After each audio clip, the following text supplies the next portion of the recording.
about something, especially when we come, coming up on Easter and the Passover and stuff like that.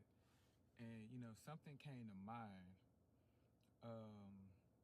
when I was driving and when I was thinking about things, and something hit me, and I want to take the time and I want to share it with you to see what y'all think about it, okay?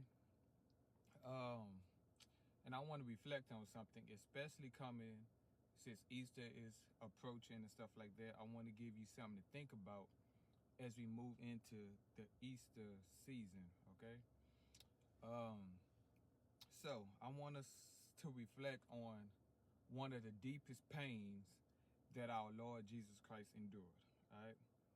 If we think about what Easter means and the significance of Easter, we think about the death, the burial, and the resurrection of Christ, right?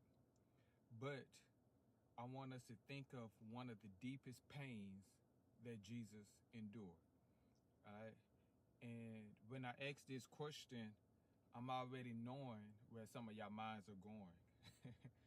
Knowing where some of your minds are going, that's funny.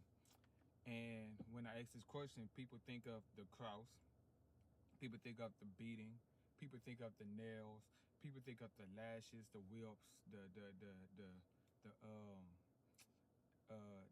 way that they spit in his face. We think of all that, but I want to take it a little deeper. I don't want to just think of the obvious. I don't want to just think of the nails. I don't want to think of, the cross. I'm not taking that away from it because that's the symbolism of it, but I don't want to think of that. Let's take it a little deeper. All right. We're not thinking about the cross. We're not thinking about the nails or the beating, but I do want you to think of the pain of betrayal. All right. The pain of betrayal.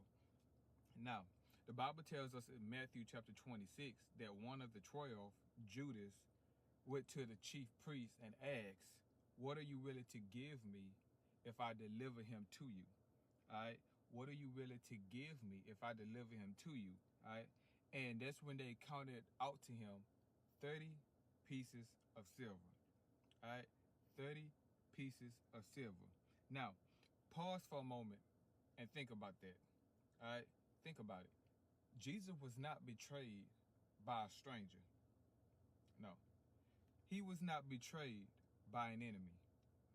He was betrayed by a disciple, all right? A friend, someone who walked with him, ate with him, and witnessed his miracles firsthand.